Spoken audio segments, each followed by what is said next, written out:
నమస్కారం. All time record అండి.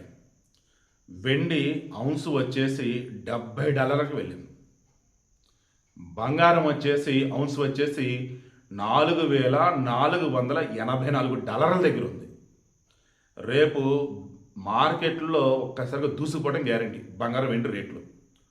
ఓవరాల్గా ఈ సంవత్సరం 2025 జనవరిలో అక్షరాల బంగారం వచ్చేసి 10 గ్రాములు వచ్చేసి 60,000 చిల్లర ఎంతో ఉండే.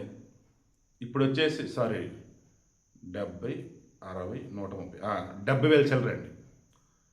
ఇప్పుడు వచ్చేసి ఎంత పెరిగింది ఏంటని చూస్తూ ఉంటే ఏకంగా 1,35,000కి వెళ్ళింది. అంటే అసలు ఎంత పెరిగినట్టు, ఏ రేంజ్లో పెరిగినట్టు? ఇక్కడ సబ్జెక్ట్ కరెక్షన్.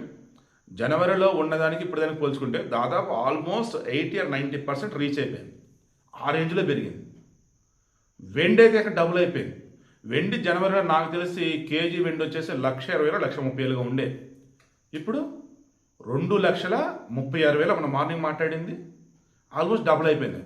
రెండు కూడా బంగారం కానీ వెండి కానీ ఒక్క 2025 సంవత్సరంలోనే ఆల్మోస్ట్ రెండు కూడా 80% దాటేసింది. ఎవరైతే ఇన్వెస్ట్ చేసిన వాళ్ళు ఉన్నారో ఈ ఒక్కసారి లాభాల పంట వాళ్ళకైతే.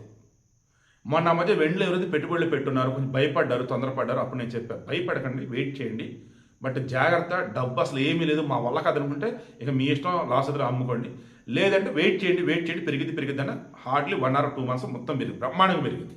సో వీటికి మెయిన్ ఇంటెన్షన్ మరలా చెప్తున్నా, వెండి విషయంలో వచ్చేసి ఎవరికి అమ్మాలి, ఎవరికి దగ్గర కొనాలి ఏంటనేది అది మీ చాయిస్. అది అండ్ నేను ఒక ఎక్స్పర్ట్గా అన్నట్టు కాదు, ఒక అనలిస్ట్ అన్నట్టు కాదు, ఒక జర్నలిస్ట్గా మీలో ఒకటిగా చెప్తున్నాను. నేనేమి లైసెన్స్డ్ దాన్ని ఏం చెప్తారు, బంగారం సంస్థ కొనాలి వద్దని చెప్తారు చూసా, అది నేను కాదమ్మా, నార్మల్ చెప్తున్నానమ్మా.